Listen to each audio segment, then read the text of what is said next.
Hey guys, how's it going? I am WWE Hall of Famer Lita, welcoming you to General Admission Wrestling. Ladies and gentlemen, welcome to Rookie of the Year, but before we get you into any matches, this was the scene earlier tonight. John Gotti, one of the most dangerous men in General Admission Wrestling, casing the joint, so to speak. He has arrived here in Atlanta, so we will keep an eye on him as the show goes on. You think you still can take advantage, and you always took my humbleness for granted, but I know my worth, you can't take that away from me. And I know you think you still can take advantage, but it hasn't worked out like you fucking planned it, 'cause I know my worth, you can't take that away from me.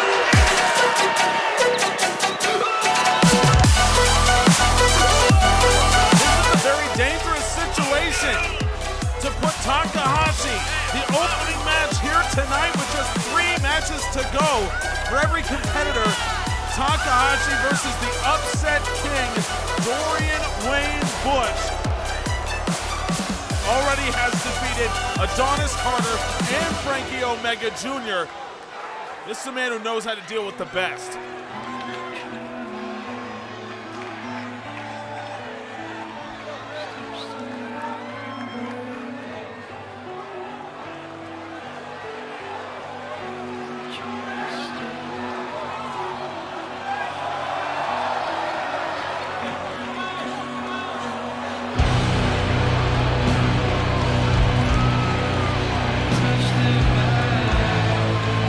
There are very few men as good as Takahashi anywhere in the world, and especially in this competition. But for the first time in his, albeit brief, GAW career, Takahashi will be coming into this one off a loss. Last week in the main event, Adonis Carter defeated the man who at that point was the only undefeated man in the competition, which gives us a whole mess up near the top of the standings. Takahashi still in first with 18 points, but now Adonis Carter, Wolf, Stormsong, Leon, Redgrave, all within striking distance with 15, and we will see Carter versus Redgrave coming up later on in the show, and that's not even our main event. What an incredible show we have for you. Meanwhile, Dorian Bush trying to battle out of the bottom of the standings right now. He's currently tied with Raymond Church and Dash Foley with 9 points on a 3-4 record. But bear in mind that 2 of those wins for Dorian have come against the best this competition has to offer, Adonis Carter and Franky Omega Jr. Meaning that this man is fully capable of pulling the upset. So the question is, will he here against Takahashi? Nice straight left to keep Takahashi back, and Dorian, great start here for the man looking for the upset. Takahashi immediately drops him. Like I said, tremendous show coming at you here tonight. I am really excited. Not only do we have this match, Dorian, the man who's pulled multiple upsets already in this competition. We'll get to hear from Franky Omega Jr. answering a question I think a lot of people have had on their minds. We're going to see Leon Redgrave versus Adonis Carter in a battle of two men looking to make their mark here and looking to potentially move into a tie for first, depending on what happens here with Takahashi. Of course, we'll be tracking John Gotti as well. We'll see a battle of 2 men trying to get out of the cellar. Dr. Plague takes on Marlon Wright. The 2 men currently sitting in joint last place. So they will be fighting later on. And then in the main event, it's Franky Omega Jr. versus Ryan Skinner. 2 men going in opposite directions. Franky, he's found it hard as he's gotten away from using the underhanded tactics that he's been known for. Meanwhile, Ryan Skinner has been unstoppable as of late. 4 consecutive wins for the #1 pick. Dorian trying to pull off this upset early with a cross-arm breaker. Might not be the best use of time here Takahashi, I don't think you're going to be able to do much with him in a submission sense. Knowing his background, that German though, that'll hurt pretty much anybody. Takahashi, very little is known about where he came from. We know that he is proficient in Indonesian martial arts, so a very specific sect of martial arts. But he is an incredible fighter in that sense. Trained by the great Tyler Black as well. Dorian came in as one of the oldest men in this competition. And we've seen everything he can do, but now Takahashi, beautiful striking combination in the Meteora. Exactly what we've come to expect from him. Quick strikes, laid Dorian out, middle of the ring, cover it up.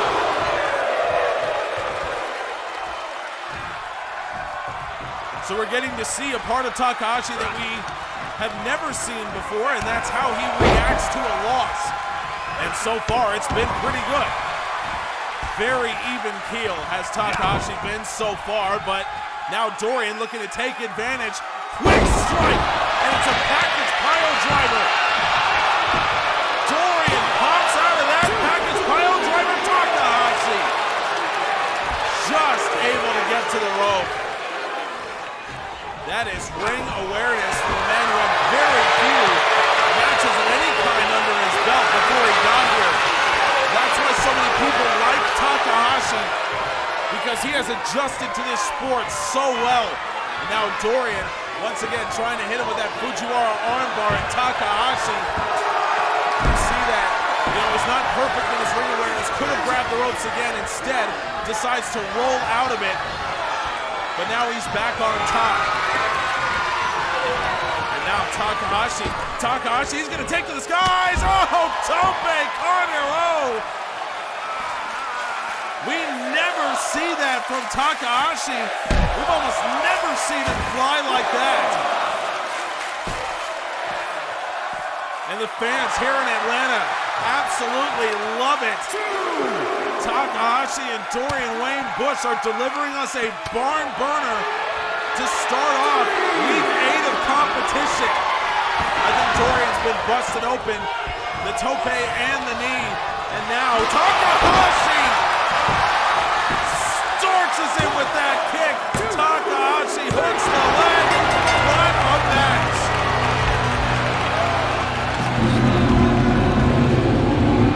He absolutely leveled it with that spinning heel kick, and what a response from Takahashi. That's the way to bounce back from a loss, and now we all know even beating him can't actually beat him. What a talent. But now let's hear this from Franky Omega Jr. My father always told me, Franky, you gotta earn everything you get. So that's what I do. You wanna call it dirty, you wanna call it underhanded, you wanna call it cheap, call it whatever you want. But you will know when you step in the ring with Franky Omega Jr. that you will not walk out the same, because I earn everything that I get. That runs in my blood. Hey, listen, gentlemen, I appreciate you boys coming back here and talking with me. Now, I know that both of you are A-level athletes. You are absolute alphas, so there is no chance that you won't go out there and kill each other in that ring. That's exactly what I'm expecting. And Leon, I gotta keep it 100 with you. I'm sorry, but I gotta be honest. I will be out there with Adonis. I will be supporting him. That's my blood. So I gotta do it. I promised his mama. But I want you two to consider this. Once you're done, once one of you gets their hands raised high, just think about how powerful we can be together. I know that only one of you will win Rookie of the Year, and I absolutely believe that one of you will. But that doesn't mean that the journey in GAW ends here. In general admission wrestling, strength rules all. And we say that there's strength in numbers. Well, I don't need 100 guys beside me. I just need you two. And I think you two need each other. So just think about it. And maybe, just maybe, we can start something that will one day take over general admission wrestling. So good luck to both of you.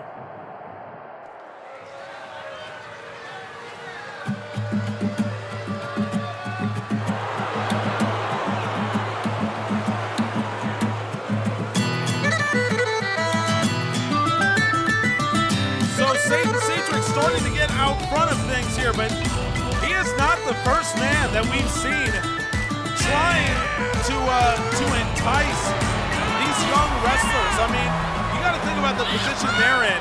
That they're out here in front of the GAW faithful, not only here in Atlanta, but all of you amazing people that watch us every week on YouTube. And thank you so much for that, by the way.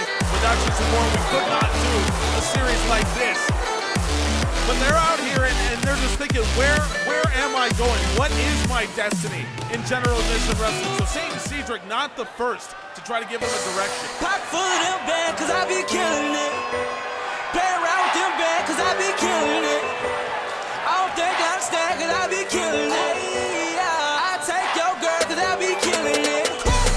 Pocket full of them bad, cause I be killing it. Play around with them bad, cause I be killing it. We talk about how we were wondering how Takahashi was going to respond coming off of a loss last week. Well, how is Adonis Carter going to respond coming off the biggest win of his GAW career so far?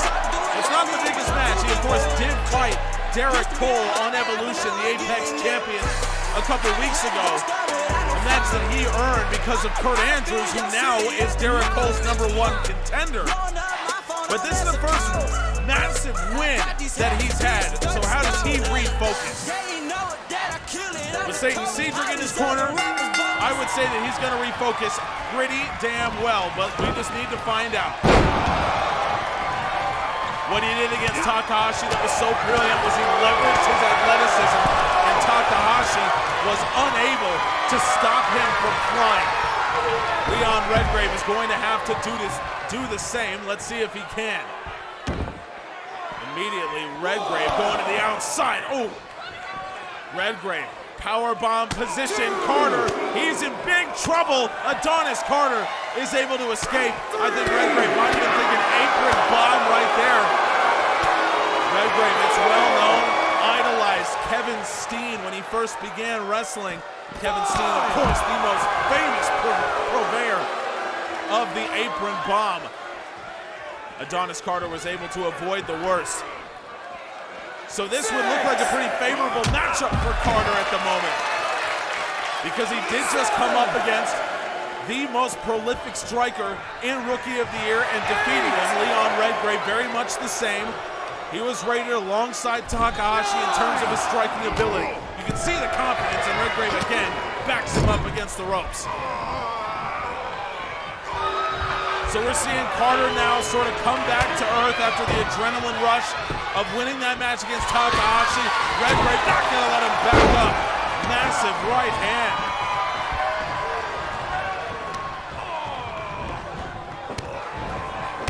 This is also how it started against Takahashi, though. Carter was sort of able to get back in the match by allowing Takahashi to get a little confident. Carter started to learn his game. But that being said, Redgrave, it's well known, is a film junkie. He watched that match, he knows Carter's strategy. So I'm sure he's expecting it. Carter seated moonsault, Redgrave rolls out of the way. So again, this just goes to show the tremendous game planning of Leon Redgrave. Is one of the many reasons why Satin Cedric has been so high on Redgrave in the past. Cover and a kick out.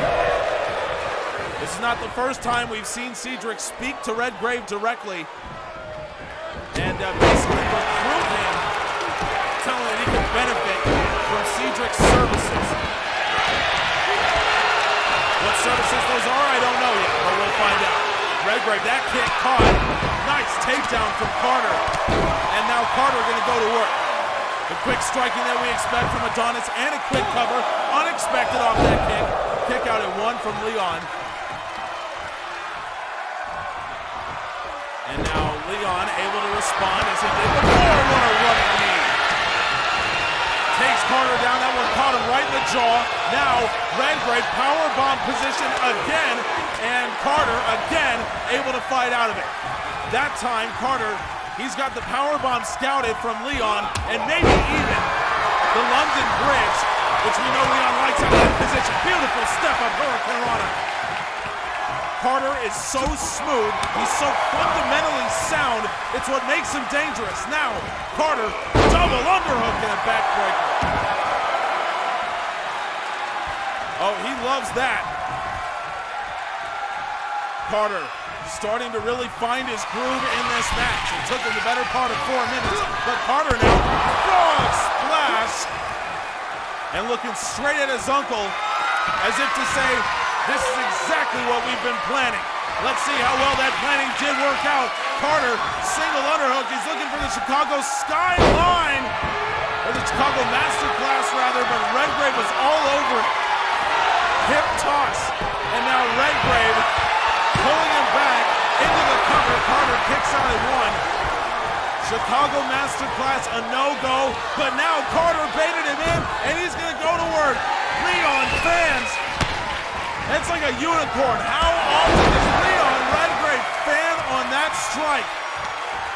But Adonis Carter makes him pay. Carter is the quickest man in this competition, and that heel kick packs a lot of punch. Cover. Adonis Carter has beaten Leon Redgrave. What a win. Absolutely tremendous showing from Adonis Carter. Satin Cedric has got to be happy with what he's seeing.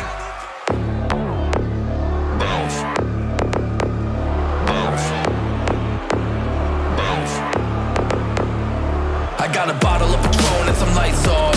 Two red devil looking eyeballs. We've seen two tremendous matches already. And I don't expect this one to be any different because it's two men that need wins for very different reasons. We're starting to see some more separation as we go on. Now we know that Takahashi, 7-1, pursued by Adonis Carter, who now is at 6-2. So Wolf Stormsong is trying to catch up. Meanwhile, Raymond Church just watched Dorian Bush get defeated earlier on in the opening match, so Church can create some separation and get out of that potential three-way dance, get into the automatic qualification spots with a win here against Wolf Stormsong. On top of that, Raymond Church, I think just has already, I don't want to say given up on the competition, but I think he's just already thinking, he's thinking bigger, he's thinking about more things. We've seen that from him already, that he just has more on his mind than just this competition, which is maybe the difference between him and Takahashi or Carter or Redgrave or Stormsong, those guys. Because, I mean, he is as physically talented as anybody.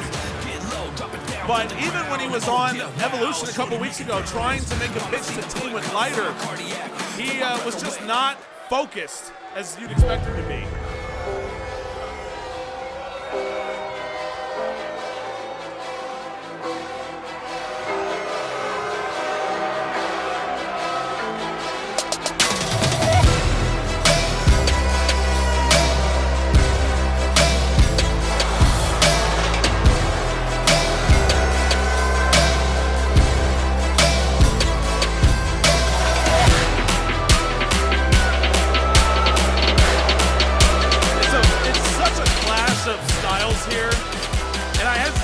Because, that phrase is overused, especially in pro wrestling. But, at least in terms of mentality, these two could not be more different. I talked about Raymond Church seems to be focusing on other endeavors, focusing on other things outside of wrestling, certainly outside of this competition. Wolf Stormsong, totally the opposite. He is as dialed in as anyone I have seen in general admission wrestling, almost to a fault. Like you're saying, hey Wolf, there are other things in life. You know, there's other opportunities for you. I don't think he has a wife. I don't think he's got family. I don't think he does anything besides pro wrestling. Which on the one hand, you gotta give him credit for that. You know, I mean, he works as hard as anybody, and it's a testament to him that he's sitting where he is, tied for second place, and possibly with the opportunity to move up and tie Adonis Carter and maybe chase down Takahashi. You know, all of that is definitely possible. But I think these two could probably learn something or other from each other. But I don't think they're going to do it in this contest. I told you these are both men that could use a win here. Neither of them are in dire straits as of yet. Church might be approaching that. Currently in 10th place is Chris Alexa. Look at the standing jump from Raymond Church. I told you he is as good an athlete as they come. So Alexa currently sitting in 10th, alone at 2 and 5. We'll see highlights from his match coming up later on as he takes on beautiful springboard moonsault there. Chris Alexa takes on Dash Foley, another man who is right now sitting tied for 7th place with Raymond Church and Dorian Bush. So we already know that Dorian lost his match against Takahashi. So what happens to Church here and what happens to Foley against Alexa will go a long way in potentially determining the final automatic qualification slot, as will our main event. Stormsong, Fisherman's Brainbuster. So just a reminder, the final standings, numbers 1 through 7, will qualify automatically for the single elimination knockout tournament. Numbers 8, 9, and 10 will fight in a three-way dance. The winner will take the 8th spot. Stormsong looking for, oh, I thought it was a missile dropkick. It was a diving code breaker. Stormsong is as innovative as they come. Super kick, Stormsong falls for the cover. Oh no! I think a better cover, a better hook to the leg, and that would have ended it right there. Church able to get his shoulder up off the mat, and he needed it.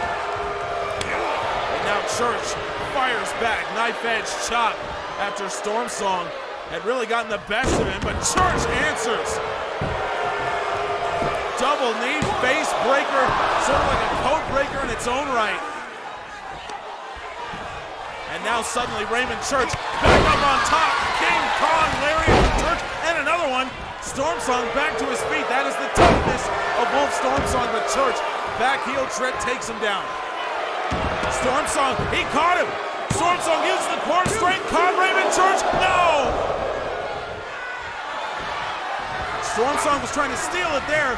Church sidesteps on the Stormsong elbow strike. Now Church double underhook into the backbreaker. So far this match, living up to what we saw from the earlier contest. Church flips him over. Click, clack. It's Raymond Church. Good night, Wolf. Stormsong hooks the leg. No! Raymond cannot believe it. But he's got more. Church, now he's got him double unders. Yes, show-stopping number from Raymond Church. And Church pulls off the win. Wow, that's a surprising result. I gotta be honest with you, for as great as Wolf Stormsong has been during this tournament so far, that is a massive win from Raymond Church, and in the standings now puts a lot of pressure on Dorian Wayne Bush, the man who has upset more people than any other. He's gonna have to come up with some magic now to get into the single elimination tournament. But Raymond Church, what a win for him. Mr. Foley, thank you for meeting me here. I appreciate your time, especially knowing what you will be up against later. I wanted to tell you, I wanted to put a face to a name that you know the Gotti crime family. You know what we've done. But I want you to know that we are not only focused on the top level talent right now. Much like Chandler Marcy, what I see in you is unmolded clay. A man who can one day become an Apex champion, a world champion, the greatest wrestler on planet Earth. You have that ability.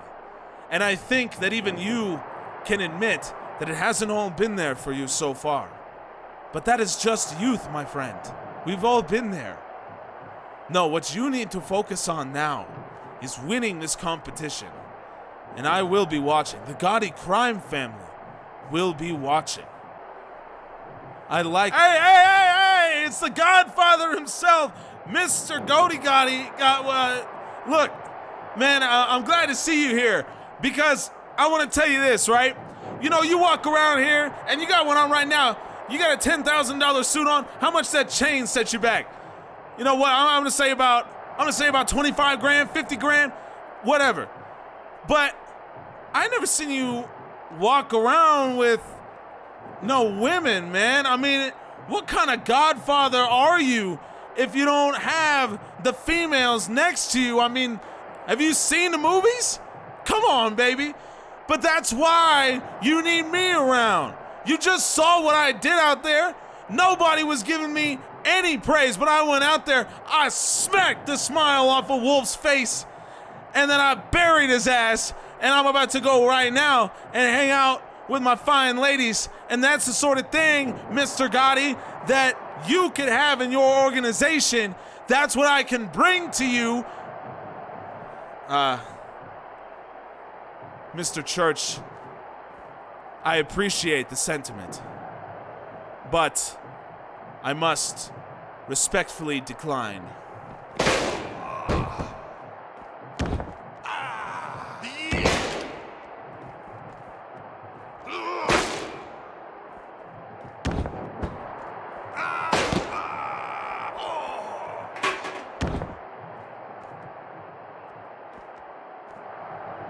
And Mr. Church, maybe next time, learn how to pronounce my name before you come make a fool of yourself in front of me.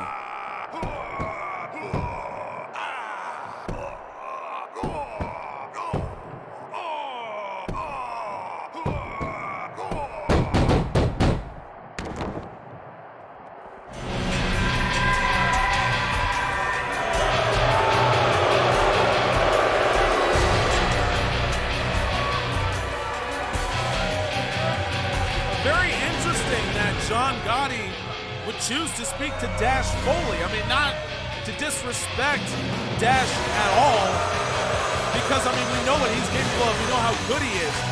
But considering his place in the standings and all of the attention surrounding guys like Takahashi and Carter and those guys that we keep mentioning, I'm a little surprised that Gotti didn't go straight for them. But from the sounds of it, he had planned to meet Foley here tonight. And if you watched us on Evolution a few nights ago, you will recall that the Gotti crime family found themselves two new recruits in the form of the Demon Wolves, who absolutely beat the daylights out of Pretty Bad Deal and now seem to be angling for the tag team championships. So John Gotti has been a busy man after disappearing for a couple weeks. And for Raymond Church, I guess he gets what he deserves. So this will be a very interesting match for the standings. The two men currently sitting in last place. And depending on what happens to Chris Alexa, which we will show you next, this match, the winner, could take a massive step forward in terms of qualification.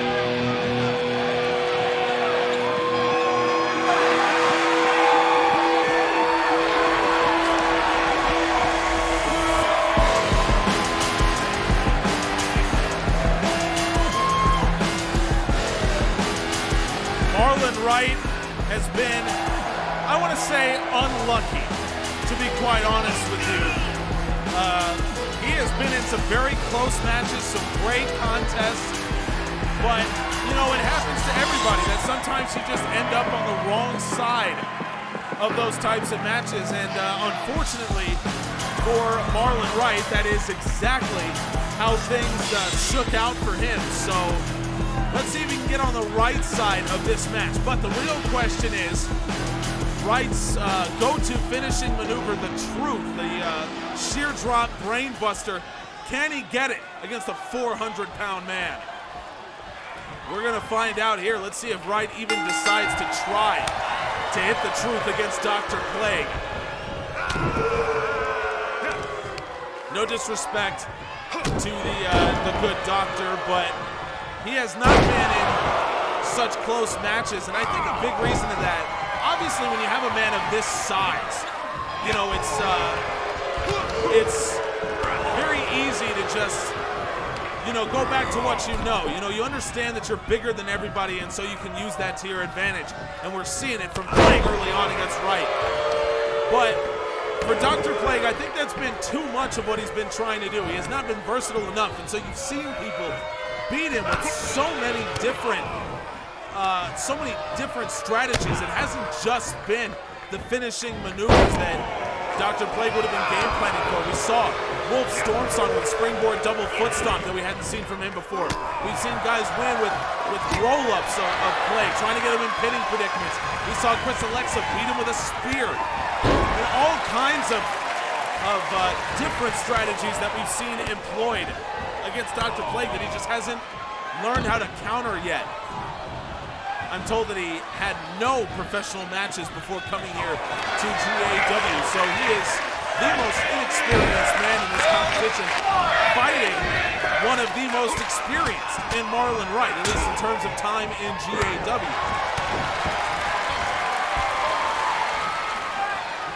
So again, we'll see what Wright wants to do. Nice takedown from Marlon, and now transitions into the top game, ground and pound. And that's what I'm saying from Dr. Plague. That's the sort of thing that he needs to tighten up if he is going to succeed. Plague going over the top. Marlon Wright. Oh, he got some real height on the enziguri. Forces Plague to the outside.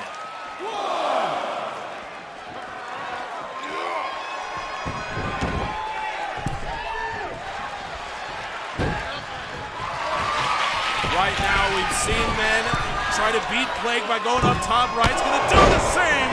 Diving double foot stomp. He must have been watching Wolf Stormsong last week when he defeated Dr. Plague. Doesn't go for the cover after that. A little surprise. Instead, he's gonna go for the striking combination. That sort of speed has been a real issue for Dr. Plague in the past. Right into the cover, no. This is the sort of thing that Plague needs to figure out. Thrust kick. Caught him in the chin. Incredible flexibility from Marlon Wright. And now Wright's going to try to get him up. He does. It's the truth. Marlon Wright. He actually got Dr. Plague up in the air. Talk about deceptive strength from Marlon Wright. Wow, that was phenomenal. I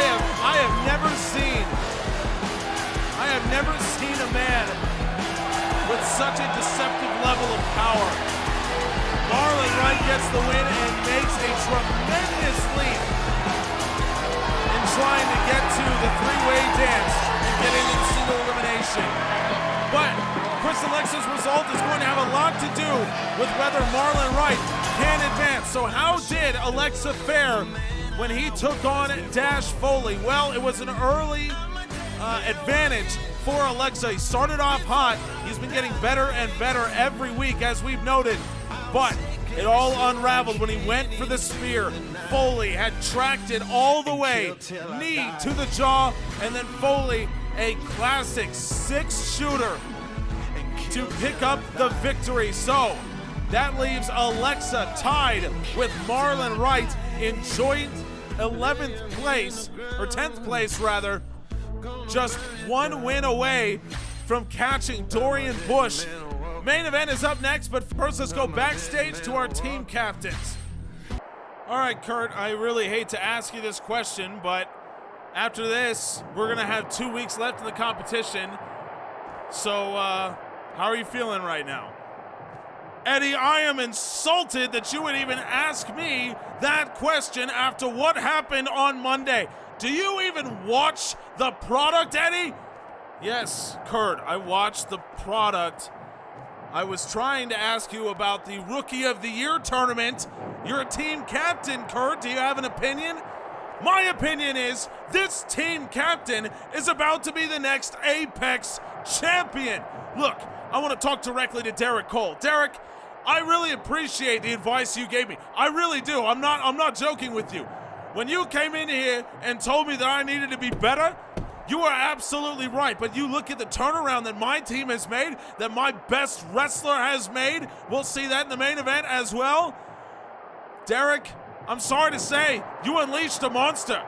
Because not only did my team turn around, I turned around. Which means that when I see you at Battle at Broadway, when we get together at the Manhattan Center, when all of New York, when all of GAW are watching, Kurt Andrews becomes the first ever 3-time champion because all Kurt Andrews needed to do it was just a kick in the arse. And that's exactly what you gave me, Derek. It's kind of ironic that way. Are you done? Are you done? Okay, can we talk about Rookie of the Year yet? My God.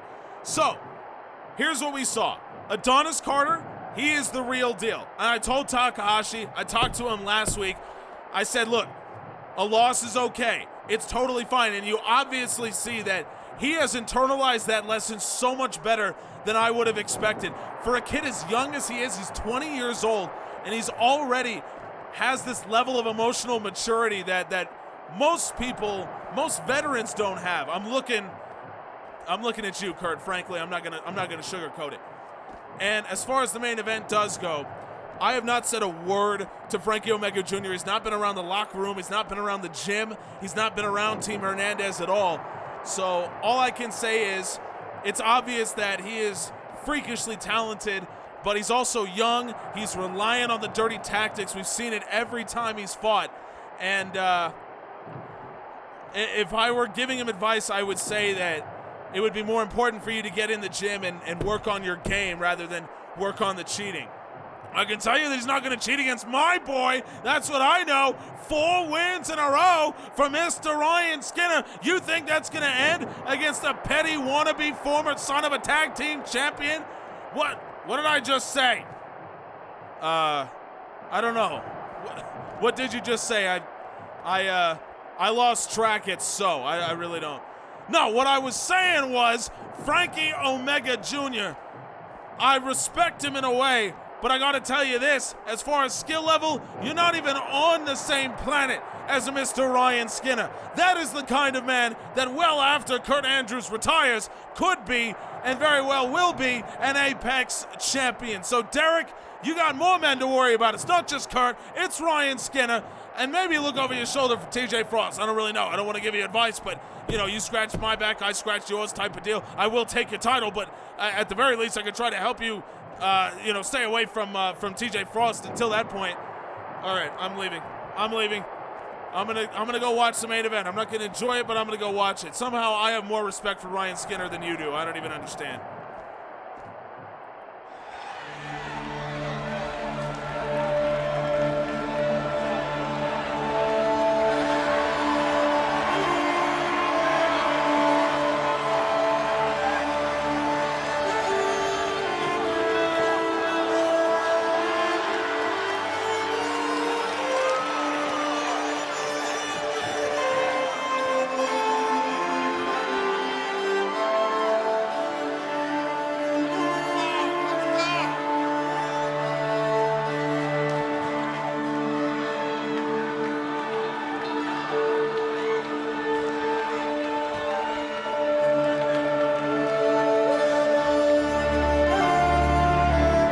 About a contentious main event, more contentious than I would have expected considering the fact that Eddie Hernandez Hernandez is obviously no big fan of Franky Omega Jr., but as we get closer and closer to the end of this competition, it just gets more and more important every single match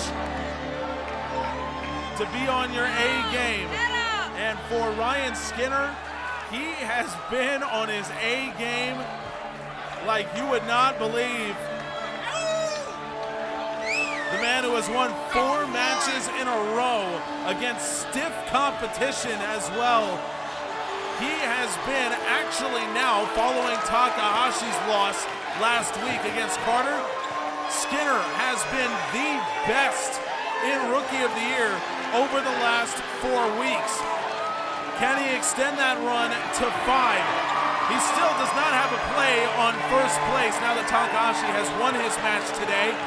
Unfortunately for Skinner, given his 3 straight losses to begin the competition, but he is very much in the conversation for automatic qualification, and knowing that Dorian Bush lost earlier, Skinner, by defeating Franky Omega, can almost guarantee that he will automatically qualify for the knockout stage, which is not something he could say after the first 3 weeks.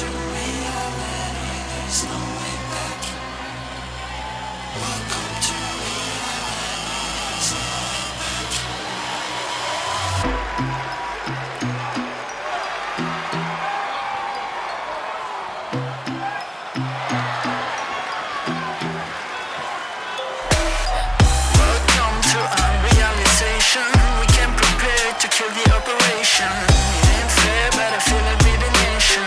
So raise the flag and do the preparation. Welcome to reality, there's no way back. So if there's one thing we've learned about Franky Omega, it's that his success is determined by how dirty he can play. We heard it before, that to Franky, it's not dirty, it's not cheating, it's just trying to earn your keep. And given where he came from, the caliber of wrestlers that he grew up around, some of the greatest to ever grace the underground scene, I mean, you can't argue with the fact that he would feel like he needs to play this way. I mean, he had to be great to stand out around the kind of men that he grew up with, men and women. So let's see this main event and how it transpires. And immediately Franky Omega Jr. with a Uranage. Skinner able to kick out. Franky, he has learned from his past mistakes, I believe, and that, I think, means that Franky will try to get on top of Skinner early, and again, you can expect the dirty tactics from Franky Omega Jr. So the question for Skinner is he going to be prepared to deal with that? But Skinner, as we've said, is probably the most versatile man in this competition. There is nothing that Skinner cannot deal with. And he has really started to put all of that together.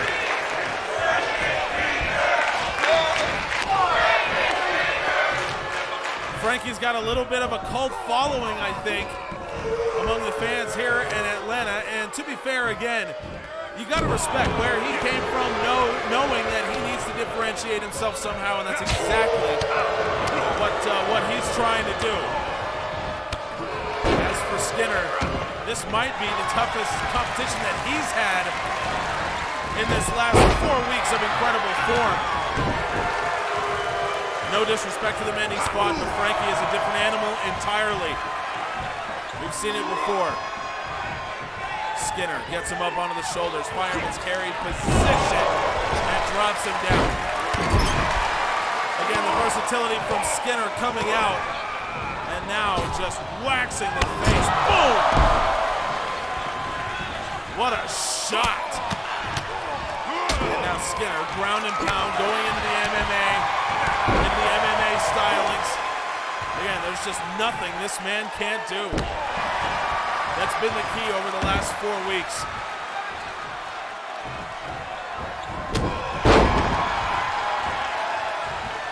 Nice shot, Skinner. More in the tank here, maybe. Skinned alive. Skinner does have more in the tank. Leg hooked, and Omega fires out. Omega did have more in the tank, but Skinner not done. That boot caught, and Omega with a DDT. Franky did survive, and now Omega looking to, Omega once again missed, quote unquote, the punch, and Omega rakes the eyes. Now going down low, but Ryan Skinner, he saw it all the way, and we said that the dirty tactics from Omega are coming. Ryan Skinner read it like a book. Wasteland drop, and Ryan Skinner has done what no one else has been able to do, and that's catch on to the dirty tactics of Franky Omega Jr.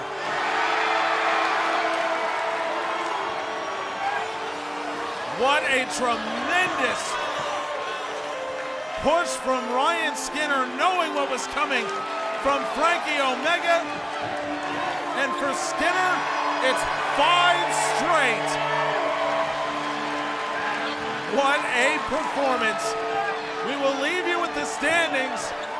With just 2 weeks of competition remaining, we approach Battle at Broadway. We approach the single elimination portion of the tournament.